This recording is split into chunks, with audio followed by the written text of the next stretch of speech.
I'm David Hudgens with VOA's Middle East Monitor. Coming up, will Egypt's elections help or hurt already marginalized Coptic Christians?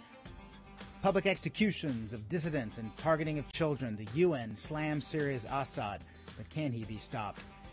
And rebels in Darfur are forming an alliance. Will saber-rattling lead to renewed conflict? It's all ahead on the Voice of America.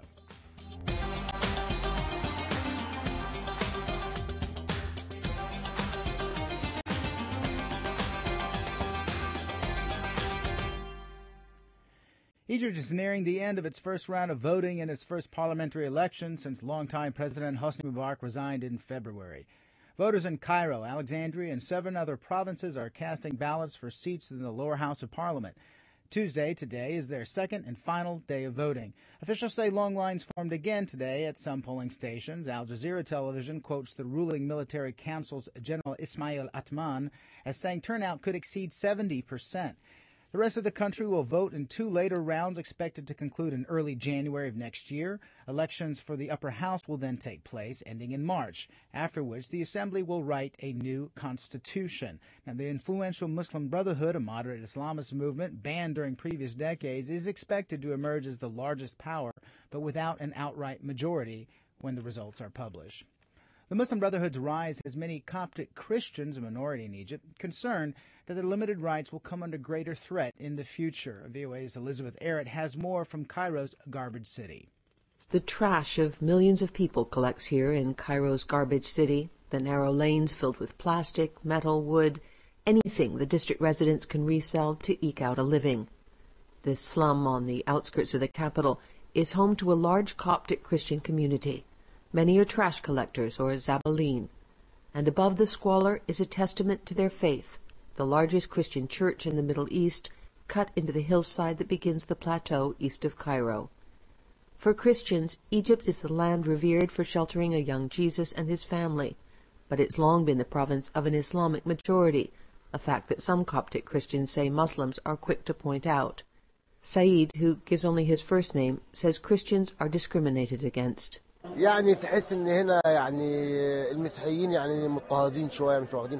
says Coptic Christians do not have the same rights as other people in the country, and that others look down on them as if they're not human. Saeed says discrimination was institutionalized under the old government, with restrictions on church construction and the ability to change one's faith. The current military government has proved no better, he says, cracking down on a Coptic protest march last month in a violent night that left 25 people dead. Now some Christians say it can only get worse. The elections that started this week are expected to favor Islamist parties, including the conservative Salafis. Medhat Saad is a resident of Garbage City. He fears that if Salafis are in charge, a woman walking on the streets without a veil could be slaughtered. Although Salafi-inspired violence has dominated newspaper headlines in recent months, some experts say widespread fear is not justified. Political analyst Rania Al-Malki. I know a lot of people, even very practicing Muslims who take their faith very seriously, who do not want to see this kind of interpretation of Islam being overrepresented in parliament. I would say in general, most Egyptians are more leaning towards a more moderate interpretation of Islam, or a moderate involvement of Islam in political life. Even if extremist views prevail, some Coptic Christians in Garbage City say they'll never leave. Adel Gab al-Rab is a former garbage collector who says God protects everyone in Egypt. When reminded that the country's once thriving Jewish community is all but gone, he declares he'll never leave until, as he puts it, he goes to his homeland in heaven. Al-Rab says the people here are the poorest in Cairo. We are the garbage collectors, he says, but we live on a mountain of faith. Elizabeth Arrett, VOA News, Cairo. Joining me now on the line is correspondent Elizabeth Arrett, and also here with me in the studio is senior reporter David Arnold, who has been writing extensively about Coptic Christians in Egypt for our social journalism site, MiddleEastVoices.com. Elizabeth, I want to start with you. How are you? Good, Hutch. How are you? Good. The Muslim Brotherhood, or its party, have they made any official statement regarding Copts treatment of Copts or recent outbreaks of violence that happened earlier this year. Is interreligious harmony part of what they talk about, or is there a risk that Coptic Christians could be further marginalized by their ascendants? Well, Hutch, I think that depends on who you ask. The Muslim Brotherhood has been very careful about saying that it's very tolerant, that it has room in its platform, and in Egypt, for all religious faiths, that they will accept everyone. They point to a long history of Christians and Muslims living together in Egypt. Now, Copts are not quite so sanguine about the prospect. They've had a hard enough time, as I mentioned in the report, under the Mubarak and the nominally secular rule there. There was discrimination. But a lot of Copts will speak to feeling just looked down upon, and it really kind of hurts them. They were here first to some extent. And I've heard a lot of Muslims saying, Copts always are trying to show off that they were here first. So there is a deep-seated difficulty. For the most part, it's quite calm, but there are these flare-ups of violence, and people are worried that if the protection of this heavy hand of the state is gone, it could get worse. Now, David, regarding Mubarak and his security state, obviously that's disintegrated somewhat. The so-called security vacuum, how has this affected the safety of the Copts in general? Well, I've been told by many that the church burnings, in particular the tragic deaths of an estimated 25, and I think most of those were Copts, at Maspero, have discouraged many of those in the Coptic community who were energized by early protests at Tahrir Square. Marie Sadros, a University of Sussex researcher, called these events the worst backlash in 40 years. And the responsibility for security rests with the generals. The Muslim Brotherhood has made some efforts to attract Copts and even chose a Copt intellectual, Dr. Rafiq Habib, to serve as the Freedom and Justice Party Deputy Chairman for Foreign Affairs. But Copts are probably not impressed. Sure. Now, Elizabeth, you mentioned to me earlier that you recently traveled to Fayoum on a story and followed a Gama Islamiyya candidate. And for those listeners who may not know, Fayoum is a deeply conservative part of Egypt. And Gama Islamiyya is an Islamic organization with a history of violence in Egypt and has perhaps ties to the assassination of Anwar Sadat in the early 80s and then the responsibility of killing tourists in Egypt during the 90s. They renounced violence publicly in 2003. What did this Gama Islamiyya candidate have to say about Coptic Christians? Well, again, it's very, very politically correct. The candidate was saying that there was room for Copts in a new Egypt, a modern Egypt that was Syria, but that Islamic law allows for Christians to live in harmony with Muslims. They have duties and obligations, and he was very particular to say that while the state would be, on most legal matters, would be based on Sharia, on personal matters, and it wasn't exactly clear what he meant, that they would apply Christian laws to Christians, and that there would be that it's very, very basic. Now, what makes people very nervous is this kind of talk is very, as I said, politically correct. Sometimes it slips, and you will hear things, not from this candidate, but other Salafists that I've spoken to, that eventually there won't be Christians. Excuse me. I'm sorry. Go ahead, Elizabeth. Go ahead. Well, we just have a little bit of time. I wanted to ask David, how might Copts gain a political voice in the upcoming parliament? Well, it's hard to say because the process of electing in Egypt is so Byzantine. As liberal and secular party members, many Copts will have to rely on the goodwill of the more electable Muslim candidates in their parties, and others will run as independents. Finally, one observer suggested that the old Nasser rule that 2/3 of the lower house must be filled by peasants and farmers may undo many Coptic hopes. Now, far from Garbage City is Naguib Sawiris, the richest man in Egypt, and he is a Copt, and his Free Egyptian Party is something I want to find out about in this voting. Great. We'll have to leave it there. Thank you very much, correspondent Elizabeth Arrett in Cairo joining us, and senior reporter David Arnold. The Egyptian elections may have a profound impact on the Middle East peace process, as Egypt has been historically a facilitator of peace talks between the Israelis and the Palestinians. Should the Muslim Brotherhood dominate in this new parliament, and the parliament have stronger powers than it did under Mubarak, Egypt's role may experience a dramatic shift in this peace process.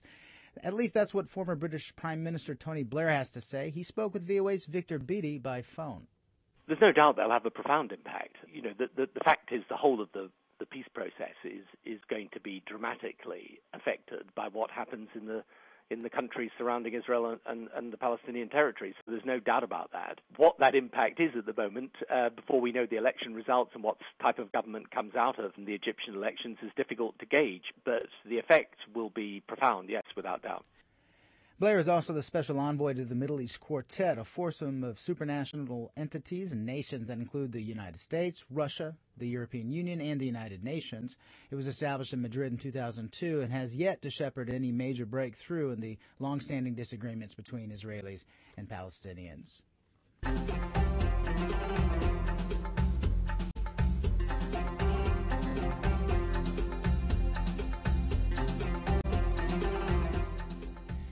Syria is facing increased pressure from world powers to end its crackdown on dissent, but activists say violence in the country continues to escalate. An activist with the Syrian Observatory for Human Rights told VOA today that Syrian forces have publicly executed 22 activists in a Damascus suburb of Rankas and arrested about 600 people. The opposition group says the suburb had been under siege since Sunday when forces backed by tanks pushed into the region.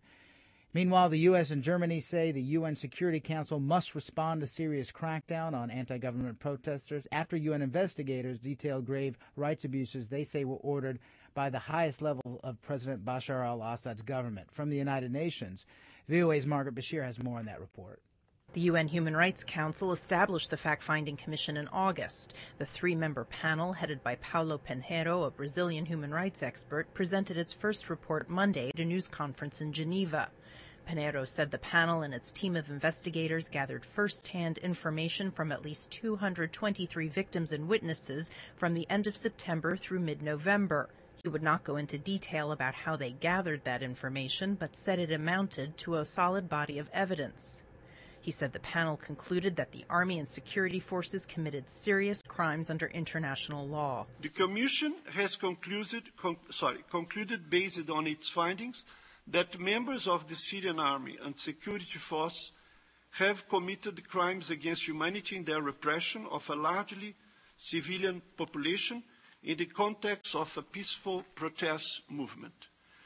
These crimes include murder, torture, rape and other forms of sexual violence of comparable gravity, imprisonment or other severe deprivation of liberty, which occur in different locations, including but not limited to Damascus, at Dara, Douma, Hama, Homs, Idlib, and along the borders with Lebanon, Turkey, and Jordan. He said the Commission also concluded that these human rights violations could not have happened without the consent of the highest-ranking state officials. He said under international law, the state is responsible for these violations and bears the duty to punish the perpetrators and compensate the victims. Among its recommendations, the panel calls on Syrian authorities to put an immediate end to the violations of human rights, release those arbitrarily detained, and provide access to international monitoring bodies and the International Committee of the Red Cross. It also recommends that the UN panel of inquiry be allowed into Syria. Among the report's other findings, more than 250 children have been killed by state forces, men and boys reported being victims of rape and sexual torture, schools have been used as detention facilities and sniper posts, and the sick and injured were denied medical assistance. Pinheiro said his commission received no cooperation from the Syrian government, which has not publicly commented on the findings. He called on the authorities to cooperate with the panel as it prepares a second report due in March. He said full access would also allow the commission to investigate Syrian claims that protesters have also participated in violent acts. The panel's report will go to the Human Rights Council and the UN General Assembly. It will be up to those bodies to decide what to do next. Margaret Bashir, VOA News, the United Nations.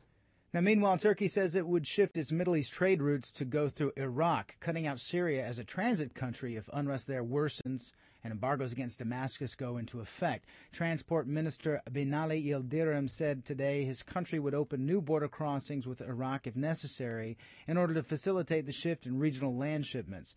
Syria has been the main transit route for Middle East trade, which Damascus hopes would dampen the effects of tough new sanctions from the Arab League and EU. Ankara has backed the League's measures and is soon expected to announce its own sanctions on Syria, with whom it shares an 800-kilometer border. Yildirim said the planned measures would be selectively imposed in order not to harm the Syrian people.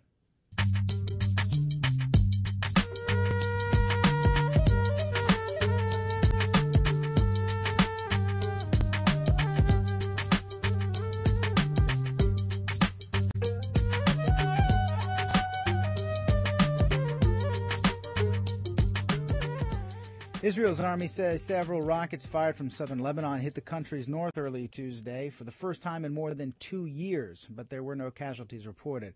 A military statement said the rockets landed in the western Galilee region, and at least one of them exploded, causing minor damage.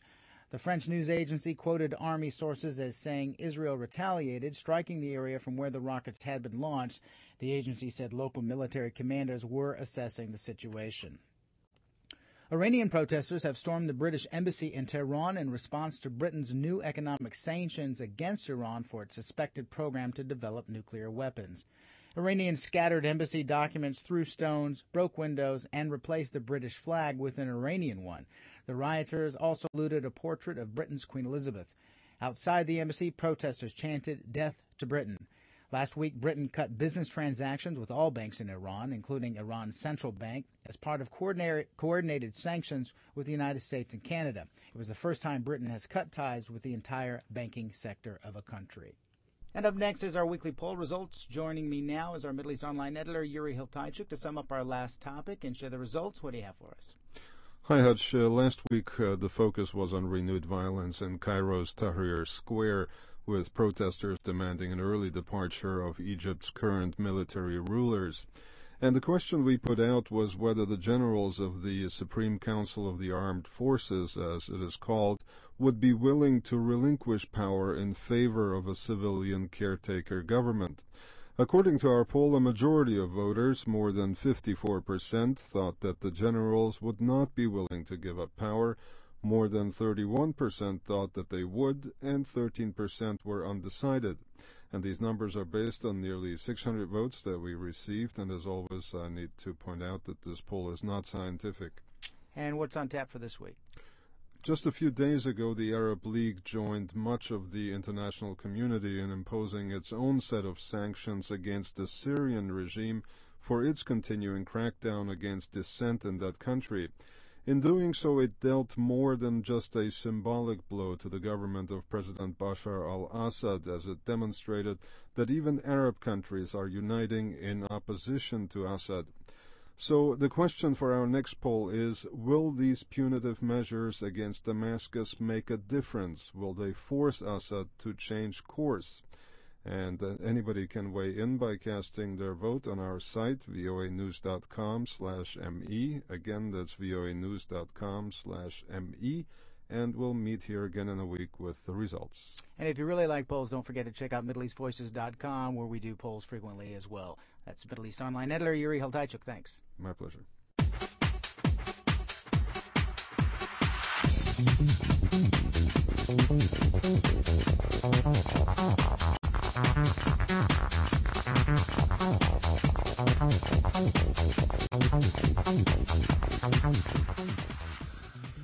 The head of the joint United Nations African Union mission in Darfur says the formation of a new rebel alliance is threatening prospects for peace in Sudan.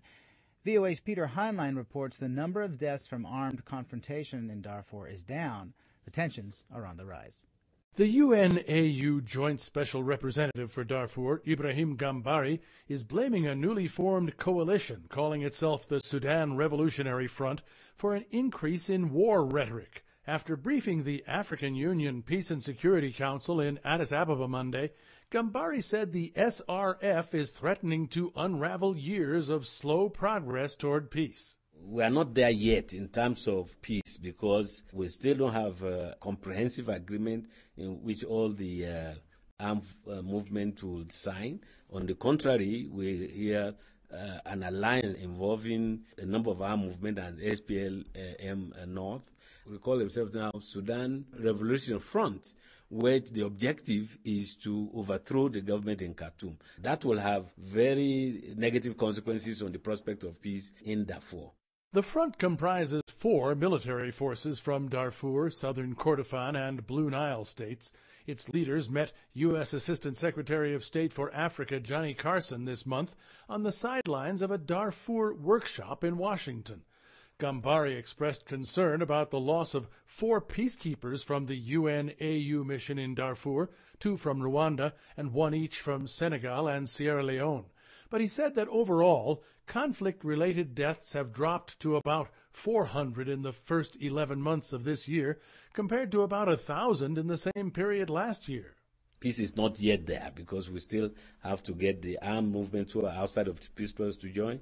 We still have to deal with the issue of criminality and the negative consequences of this so-called Sudan Revolutionary Front and the rhetoric of war.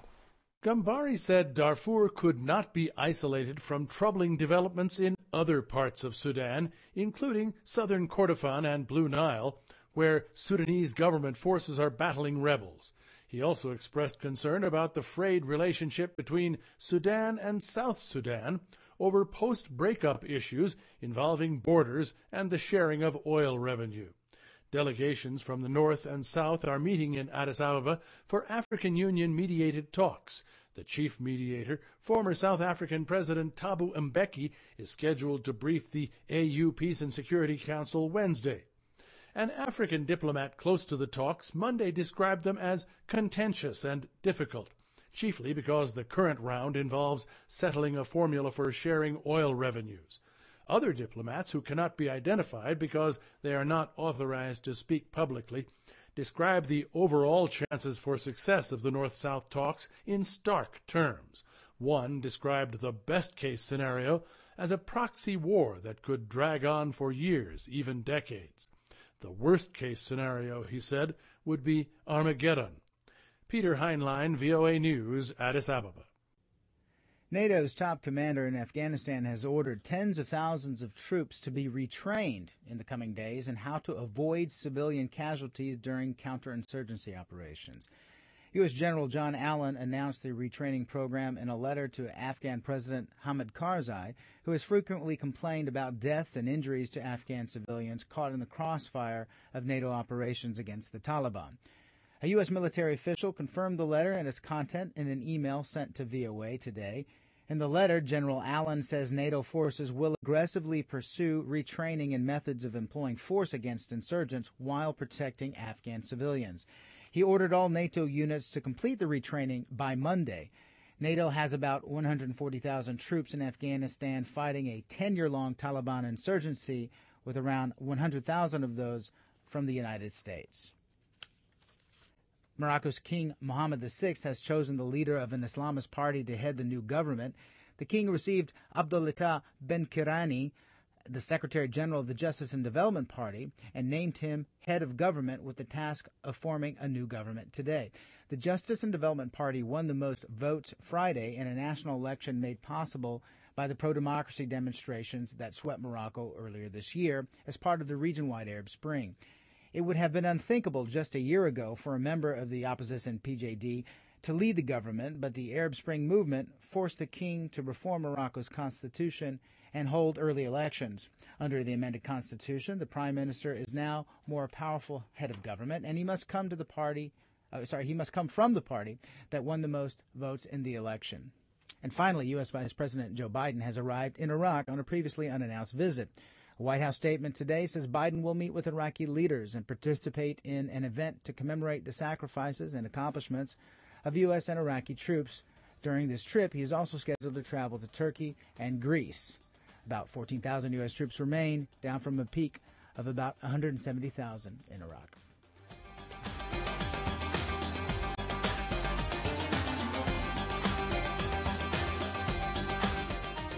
This has been VOA's Middle East Monitor. Coming up on International Edition, U.S. Secretary of State Hillary Clinton travels to Burma, the first visit by U.S. Secretary of State in 50 years. Thanks for tuning in to VOA.